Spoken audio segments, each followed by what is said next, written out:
And most of us, we're still using the last century's brains to cope with the 21st century's problems and issues. And you need to start upgrading your brain today. If you don't start doing anything about it right away, in 10 years, 20 years down the road, it's going to be too late. It's a pandemic. It's a pandemic that we're going through, and it's a pandemic of forgetfulness. Those people in the Silicon Valley who are inventors, who are extremely creative, who are coming up all day long with those ideas, they're putting their minds and brains first to get to those altered states of consciousness. When you're able to learn languages, instead of 6 months, you learn it in 6 weeks.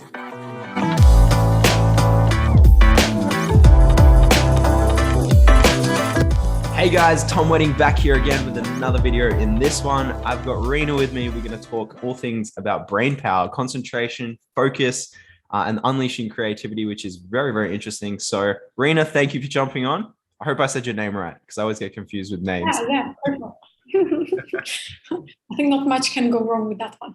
Yeah, exactly. So yeah, appreciate you jumping on. And I think it's going to be really interesting talking about these topics. So I guess the first question I have for you is, what does brain power mean? Well, brain power is what can you actually do with your mind and brain. And most of us, we're still using the last century's brains to cope with the 21st century's problems and issues. The world has changed, not only in the last 20 years, but in the last 2 years.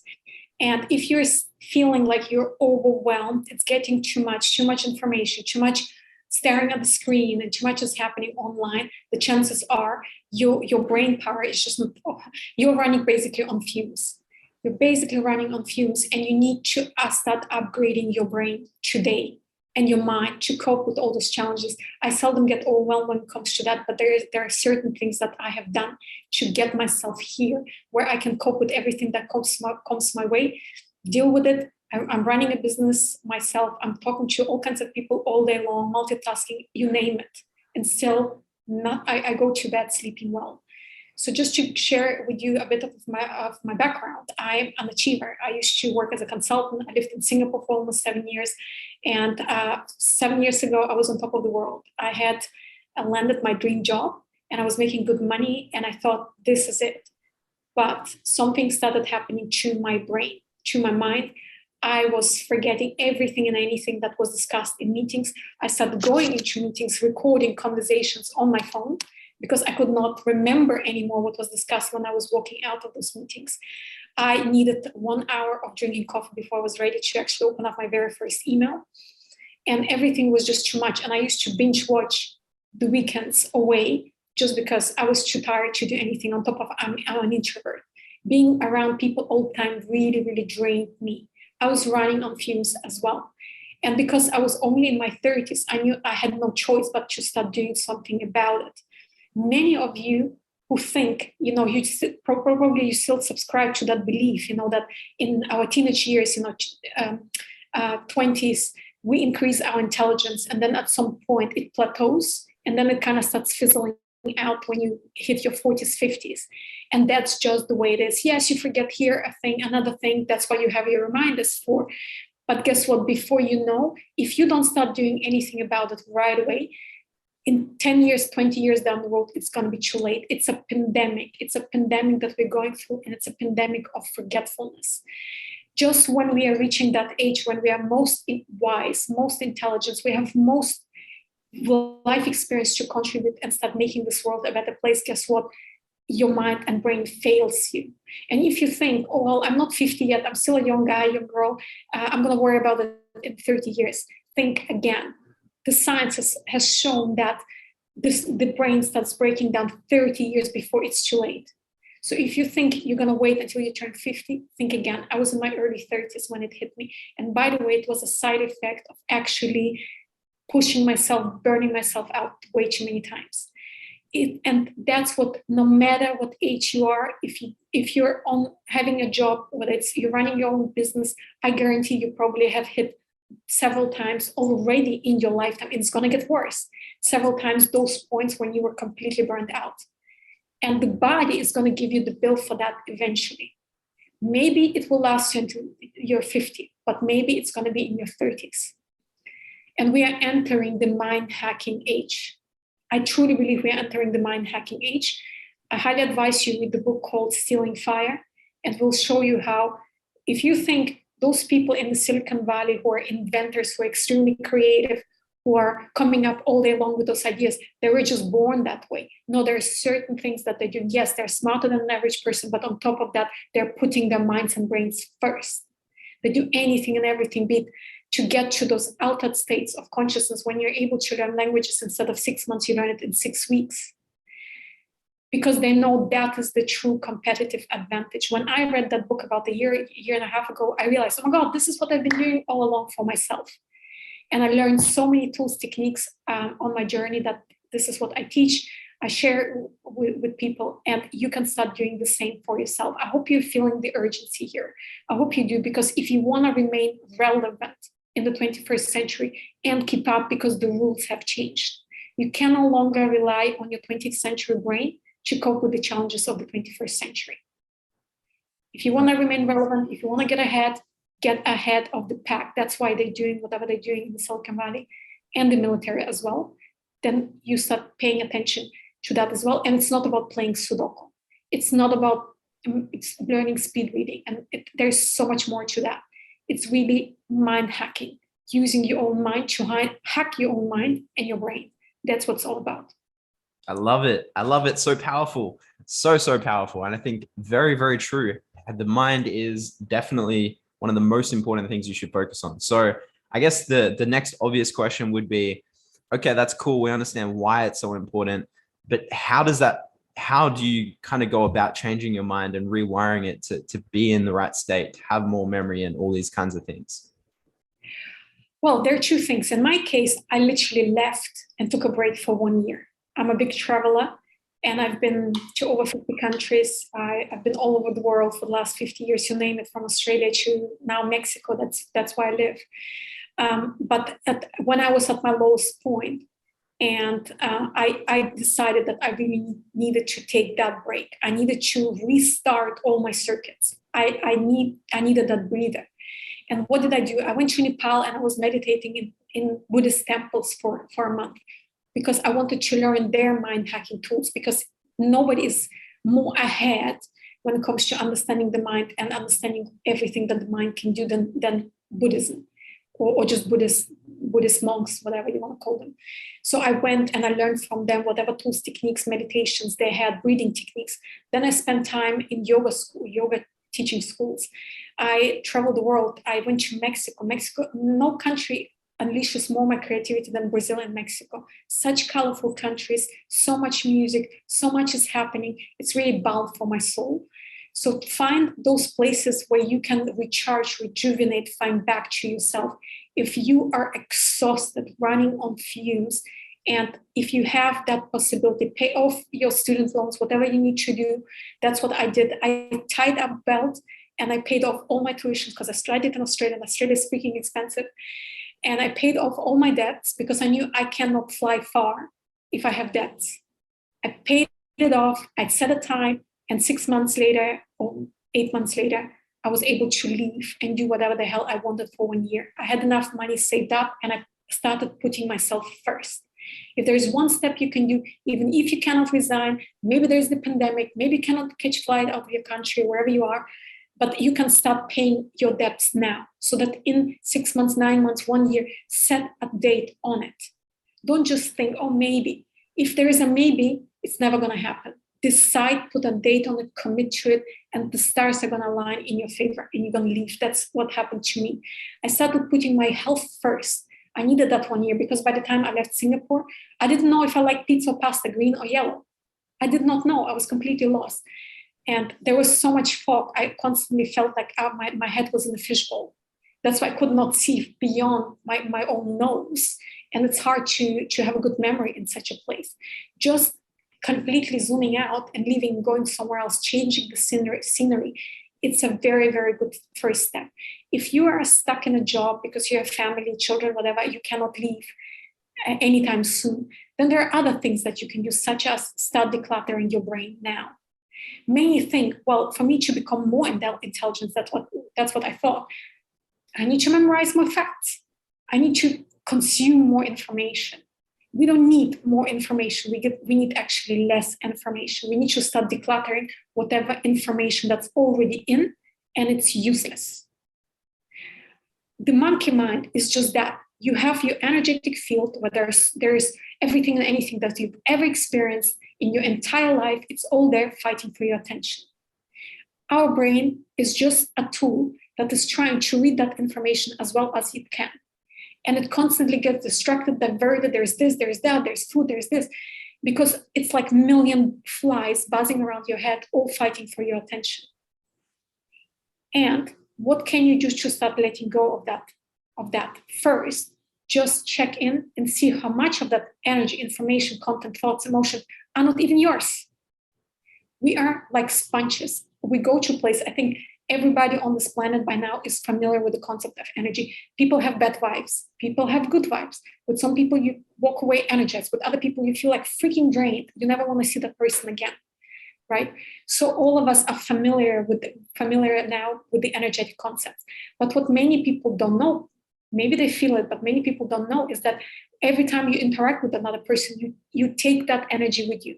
If you went to a hospital, interacted with a sick person, you come home, you're still tired. Take a shower, remove that energy. But another thing is that you can do is start reprogramming your energetic field to not take on what is not yours. What you can do is, maybe we can do that little exercise now, is just close your eyes, check in. And you might want to do that now, Tom. Yeah, sure. Check in. Is there any emotion or any thought, anything that's coming up that's kind of like nagging you, that kind of like is at the back of your mind? Check in and what part of your body it is. And then give it a percentage. How much of that energy is not yours? How much of it is not yours? What's the percentage? First thing that comes to your mind. 40%. Perfect. You see, you were able to already identify that 40% of all the shit you're dealing with is not yours. So what can you do? Generate the feeling of free fall in your body.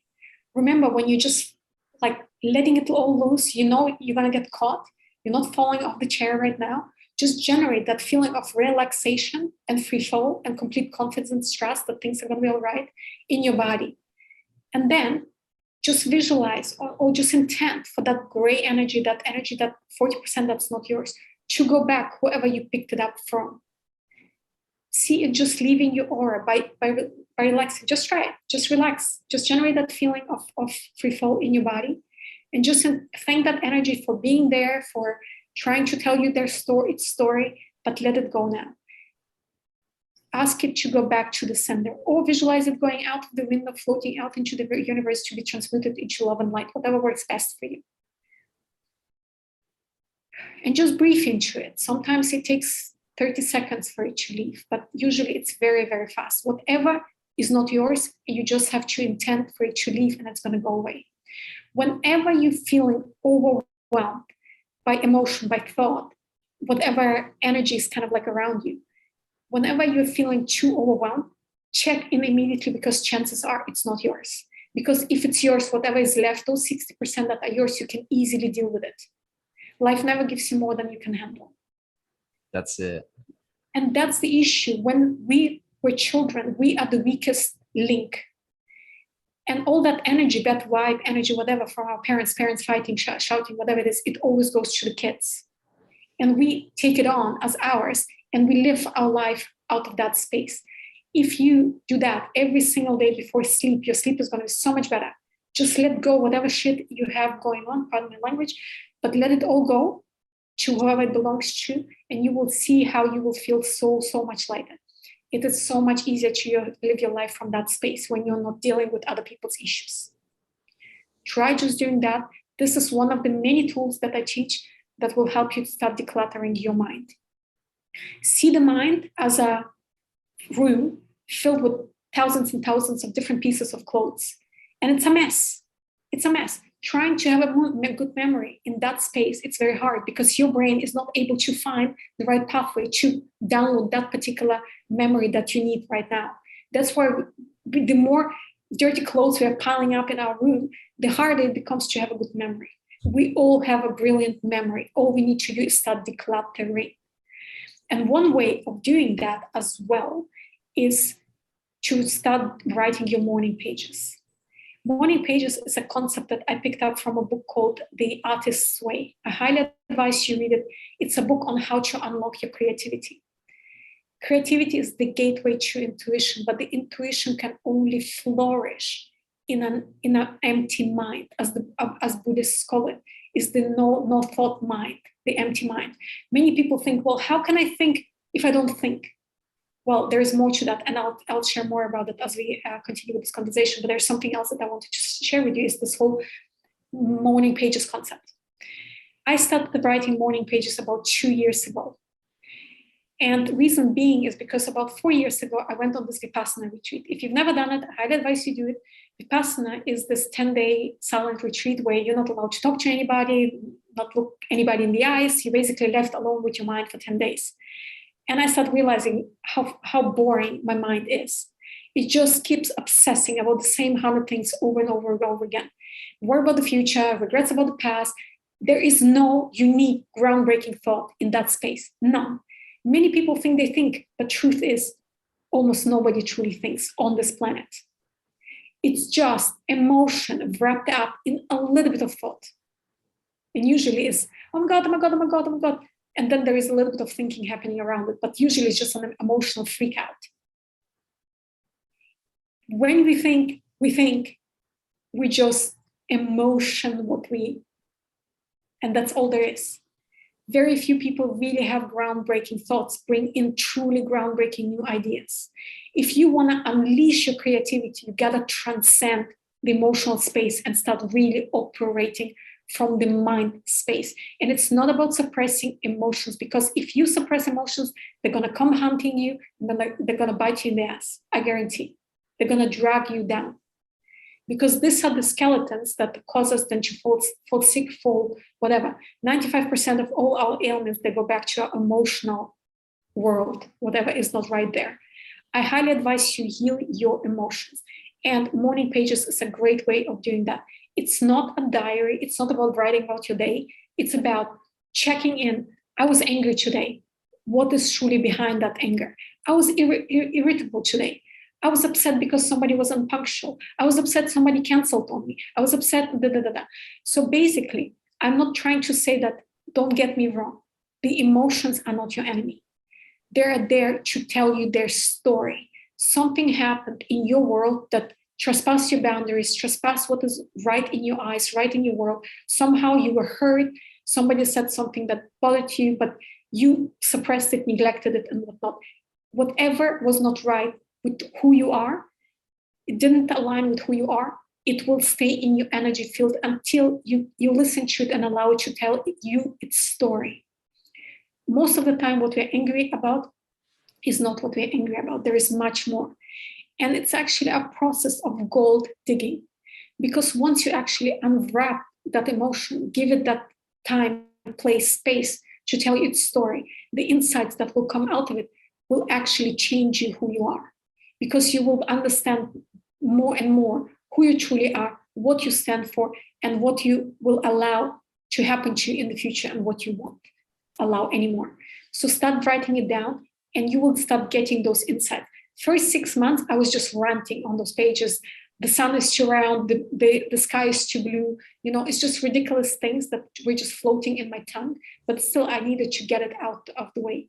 But you will be surprised what will happen to you after about, maybe for some of you sooner, for some of you later, I don't know, but start doing it now, today, start giving it those emotions place and space. And guess what? Once they feel like you've heard them, they will go away for good. They will never come hunting you again, which means is that another beautiful, beautiful side effect of doing that is actually, this is how you start organizing your mind. I was watching this documentary recently. It was actually an Australian documentary, by the way, about people who have incredible memories. Yes, of course, there is some portion of their brain that is enlarged.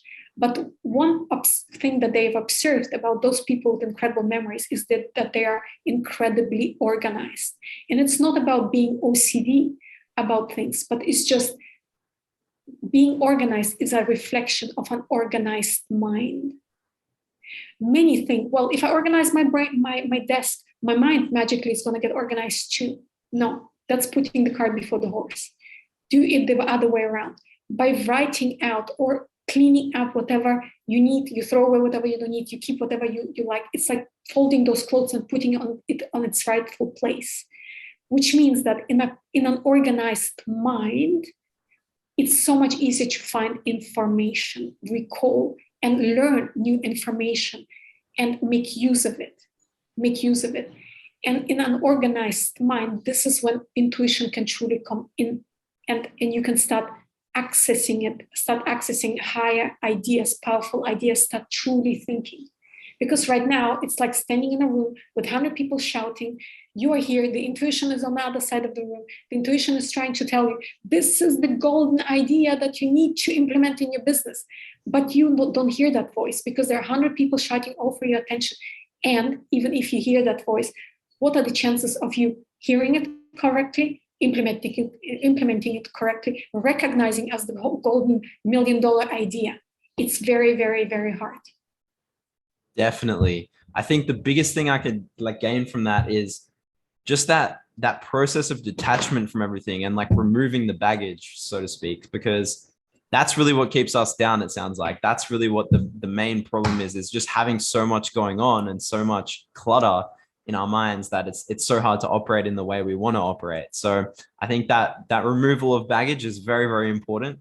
And I love the way that you shared that. So I guess, what have you found to be really helpful in that process? You obviously traveled, you changed your scenery, that kind of stuff. But what else, going a little bit deeper on the mind side of things, what really helped you to make that transformation from being so cluttered and overwhelmed with everything to being more clear and have more clarity? Well, it's been quite a journey, but basically one thing to understand that we are boring our minds with slowness. That's one thing. Once you actually declutter yourself, you will realize your mind is capable of doing things much, much faster than you are. Right now, I feel like all day long, I'm driving 200 kilometers an hour and everybody else is 100 kilometers an hour, if not 50. I feel like I'm able to process information much, much faster than anybody else because I'm able to access that information. But another thing is really focusing your mind. How do you do that? All of us these days, we are glued to the screens and we are consuming content, information all day long. All day long. What I do these days, I seldom join any live events. I watch everything on replay, and I have installed plugins which allow me to increase speed of content. I watch everything on 2x, 2.5x, 3.5x. I don't have 3 hours to listen to some replay. I have 1 hour. And that frees up so much time. So if you are one of those who are watching replays all the time and at the normal speed, guess what? You're only training your mind to be even more scattered because your mind gets bored. You start multitasking, you start doing some other chores, you start looking at your phone, which is only exacerbating the whole thing. Learning to time block, to focus on one thing, that's when mind rests. And by the way, at this point, I want to mention one thing. Yes, meditation has played a big role in my journey of recovery. But what is meditation? Meditation is prolonged focus and awareness, which means if you are listening to something at 3x and everything is happening really, really fast, your mind is forced to focus on that one thing. There is no more distractions because one little thing you might miss out on that golden nugget that you actually decided to watch that video for in the first place. It forces your mind to focus and be aware on that one thing, which is meditation already. When people talk about flow states and being in that flow state, it's meditation already.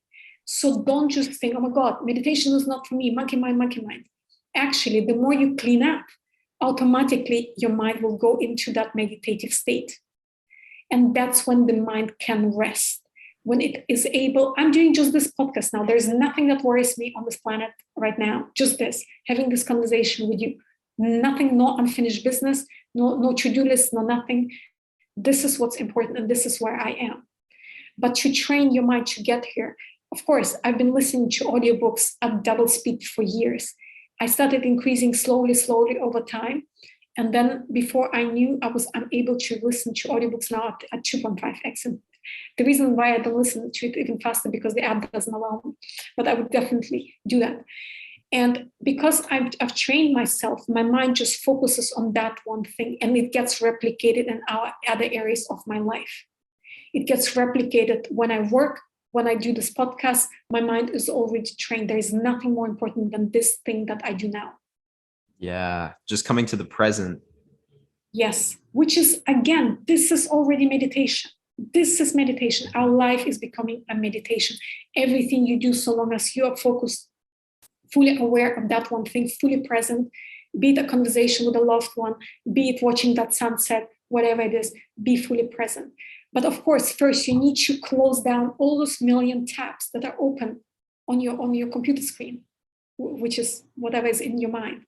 One thing that I do, I'm a big lover of to-do lists, but I don't call them to-do lists. This is my to-do list, by the way. I call it my idea list. It's not a to-do list to stress about what I need to get done today. No, this is where all my ideas, I have ideas in the middle of the night, I write them down.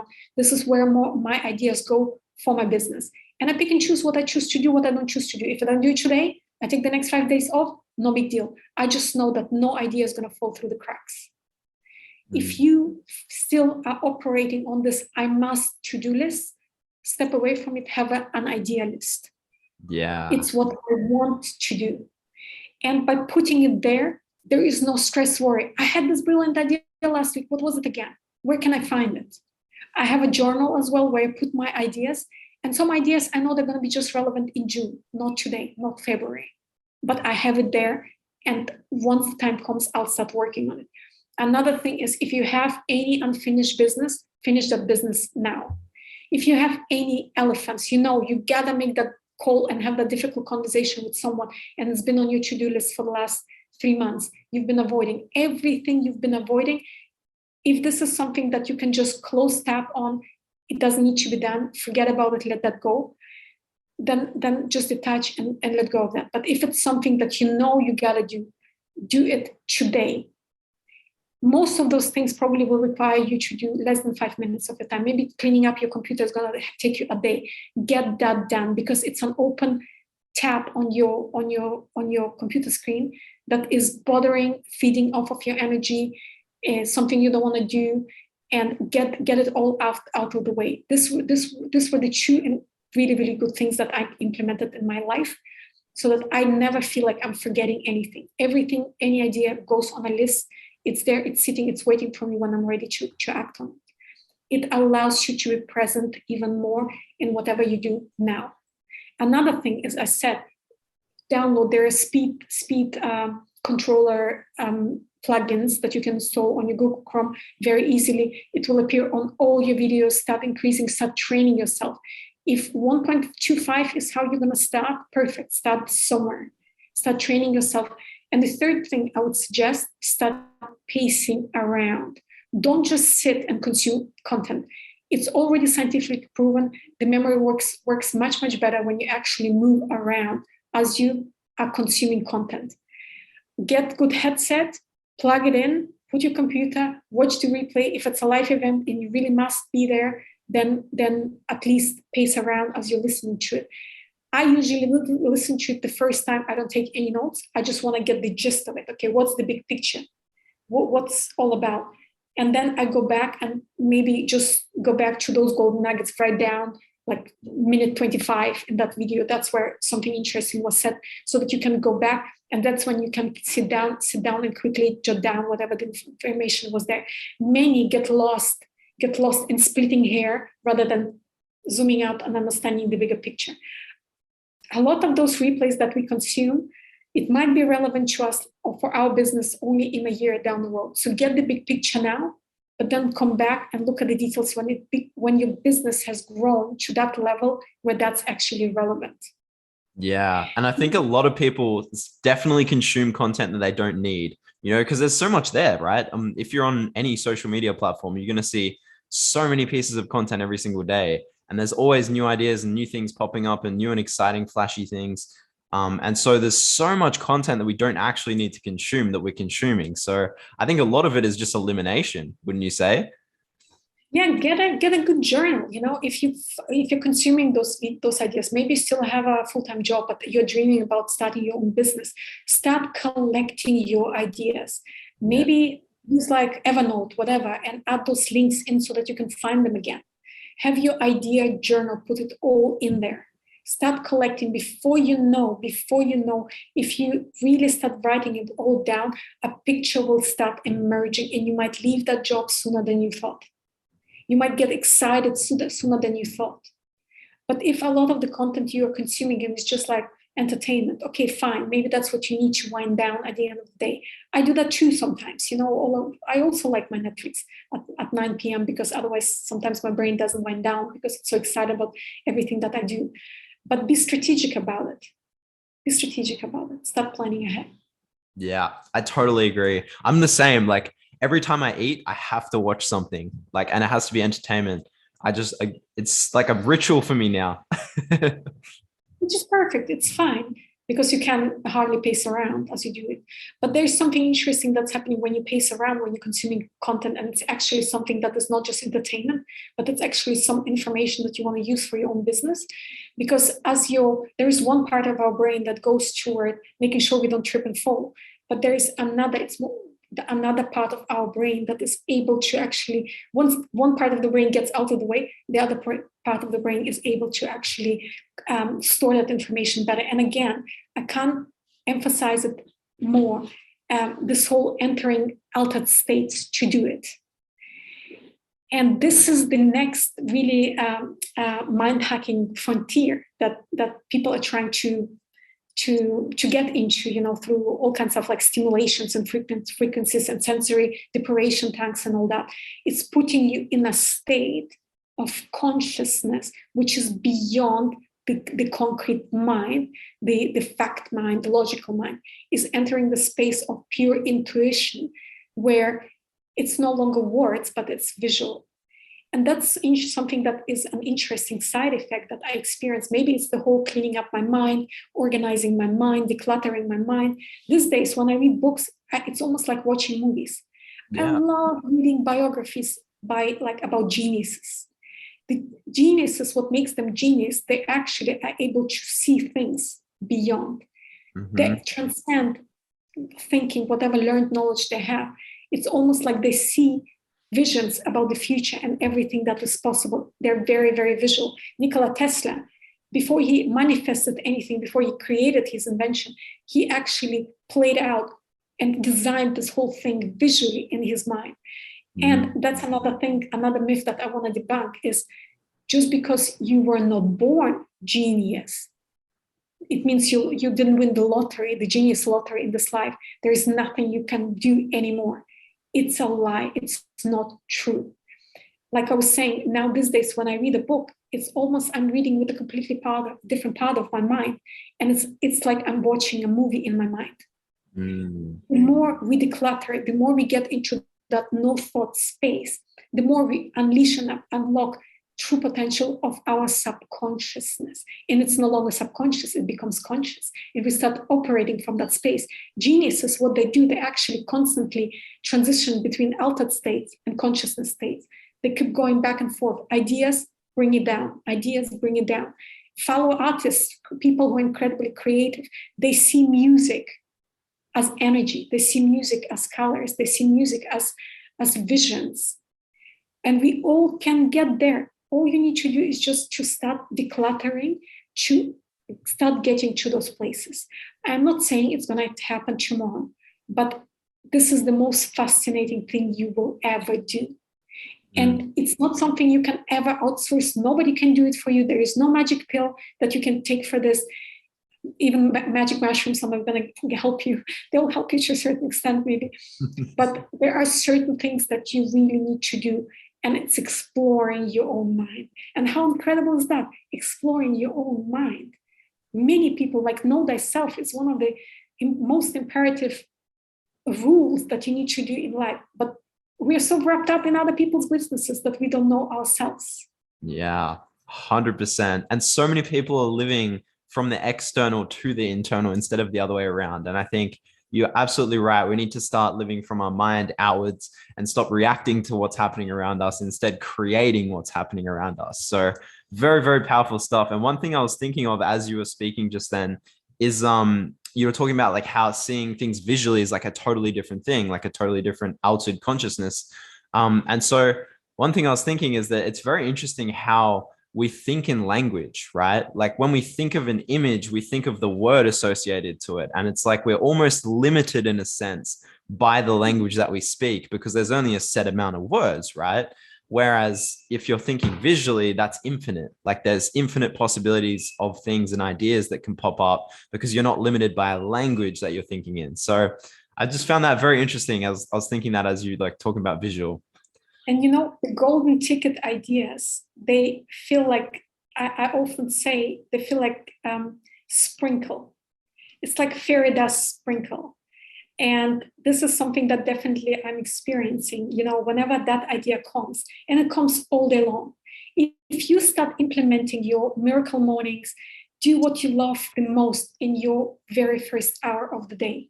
Many people give away the best energy, the best time to doing things that are just chores and social media and mindless stuff.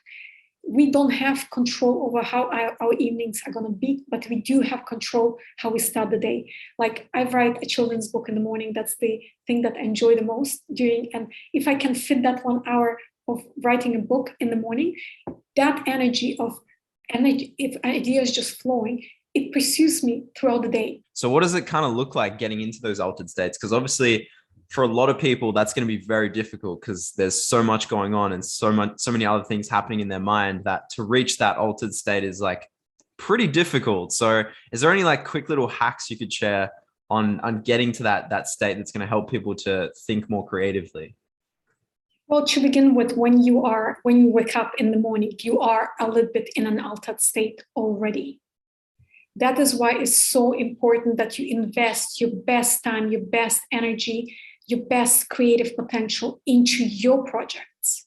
Whatever it is, whatever floats your boat, whatever you enjoy doing, get those juices running, and it's gonna still, you know, you're gonna be benefiting from it throughout the day. But basically, when we wake up, we're still in that kind of like altered state between sleep and awake. That's when often groundbreaking ideas are able to come through.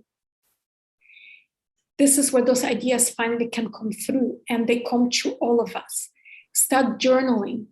Do your morning pages, for instance, at that time. Start thinking through your, whatever it is that, you know, maybe business, whatever it is, so long as it's your love project, something that you enjoy, so that it's something you look forward to when you get up. I usually make my little bowl of fruit, and I stopped drinking coffee 2 months ago, but would have my coffee by the side, just setting up the scenery, and then I was ready to roll and write my book, and the ideas would just be flowing. Especially when you do it right away after wake up, that's when the best altered states can be achieved if you are not a meditator. But then as you continue cleaning up your mind and meditating or doing some other things, another thing is relax your brain. The brain is the most stressed part of the body. It never gets to relax. That's why we don't get good sleep the older we get. It's a muscle, that it's an organ that also needs to be relaxed. I usually work with frequencies. I teach it in my courses, but what you can do is just Google frequencies to relax the brain. See which ones you like, start playing them. I usually put them on in the evenings when I need to wind down, or in the mornings when it's kind of like 5 a.m. I still don't want to get up. I get up at 6. So in that 1 hour, how can I nurture my brain, my mind, to set myself up for success?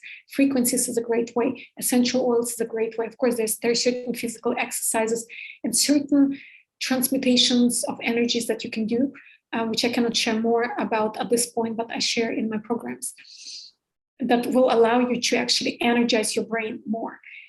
It's hard to do incredible thinking if your brain is running on fumes, if it's tired, if it doesn't have energy. That's where brain breaks down. But basically, altered states is just going back and forth.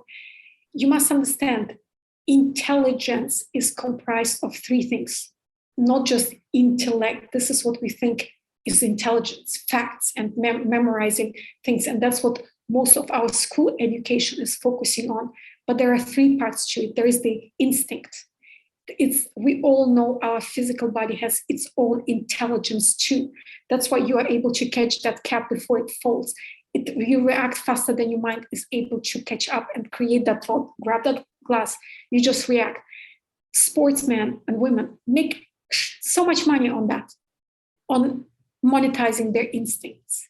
It's a true intelligence that can be monetized. What we mostly value is the scientific intelligence, is the learned facts, the ability to do, all kinds of math gymnastics in our minds. And we think, okay, if I'm not if I'm so intelligent in my body, I don't have those instincts, or if I'm not so smart, then what else am I left with? I'm just left with an average human life. No, there is much more to us, and it's not just about the instinct, intellect, but it's also about intuition.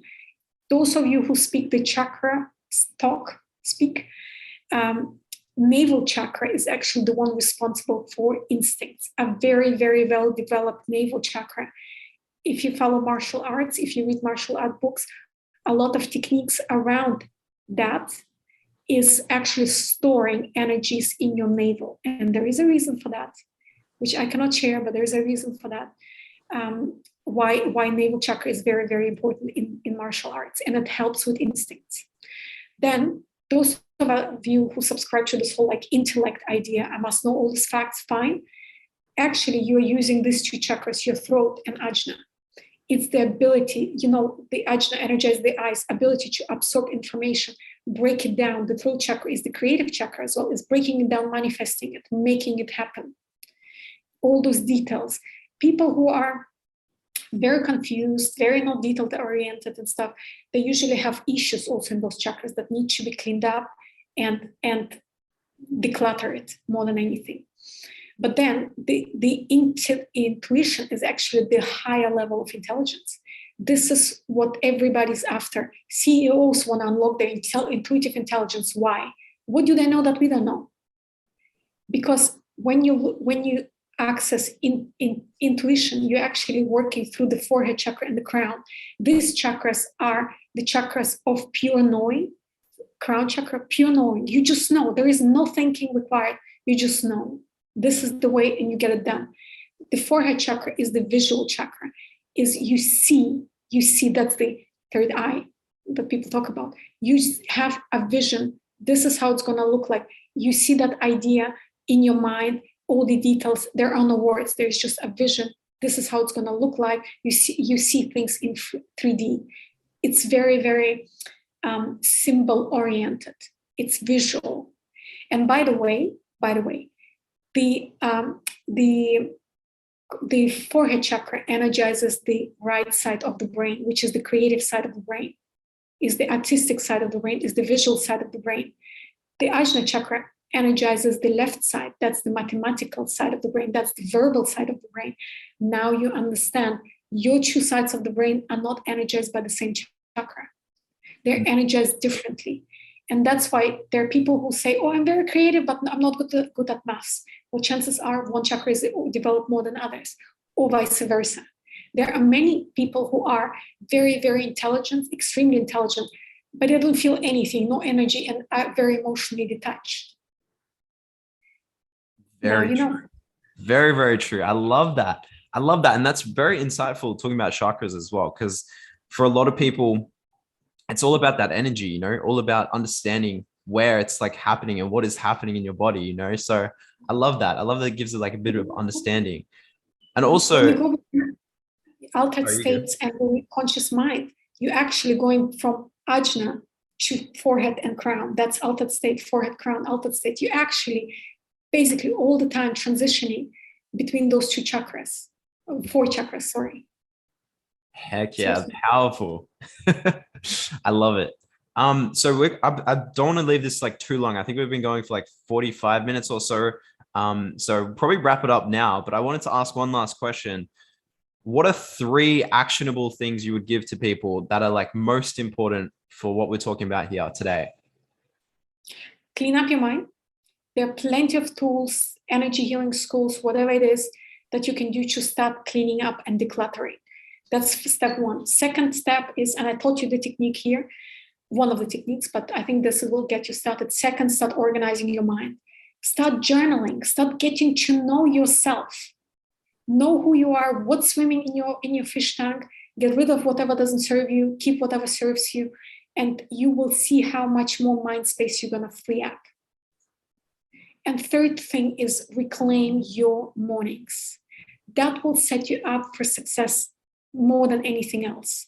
If you're stressed out of your wits, you cannot do that gap year as I did, at least reclaim your mornings. And I'm sure everyone can fit in 10 minutes, me, myself, and I time, whatever it is that gives you joy. Start your day with those 10 minutes of pure joy of something that you do that really inspires you and makes you want to wake up in the morning. Don't just drag your feet to the first chore right away that you need to do. If this is how your days look like, no wonder you're just dragging your feet all day long.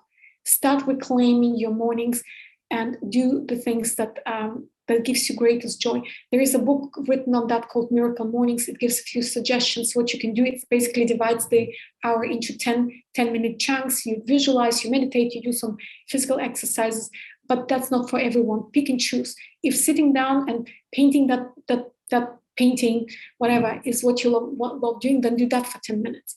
Do something creative. Creativity is the gateway to intuition.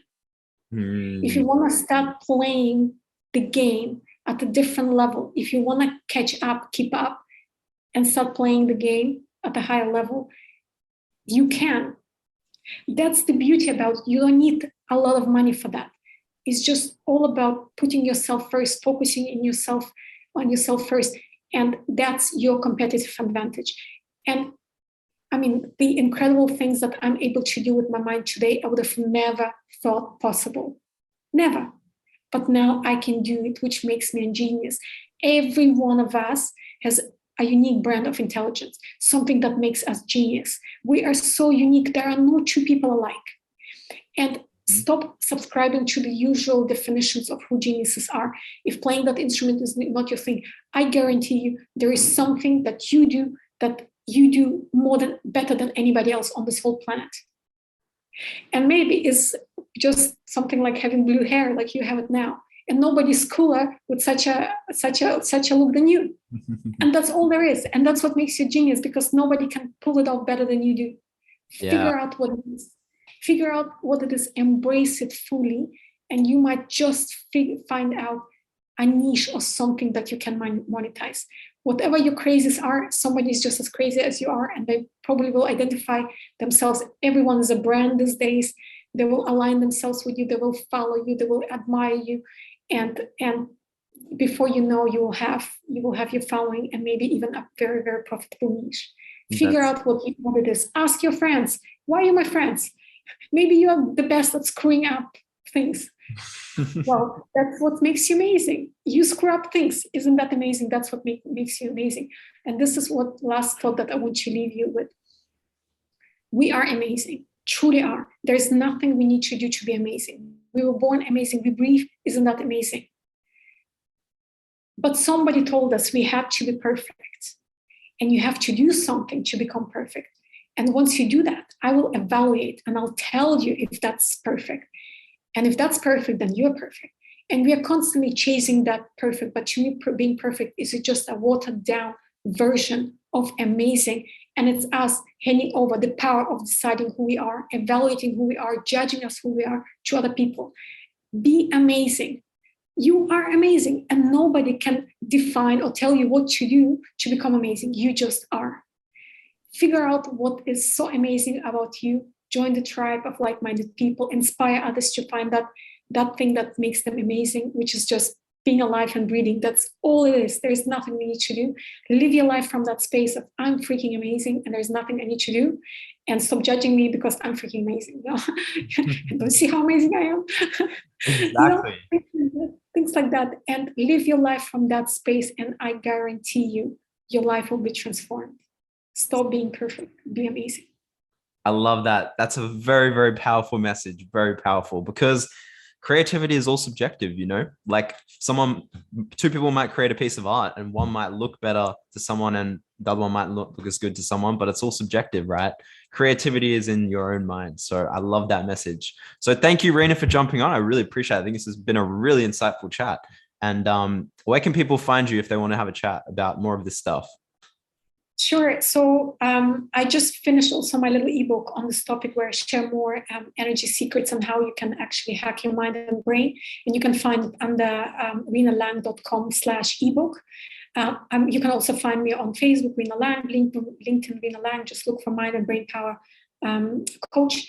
And I also have a YouTube channel. Connect with me. I go live every Friday as well. And I share all kinds of tools, techniques, insights about mind and brain from the energetic perspective. And I would love if you could connect with me and ask me anything about that. I'm happy to chat and see what ideas, thoughts, techniques I can share with you. So yeah, that's the best way of connecting with me. Awesome. I love it. Thank you so much for jumping on. Welcome.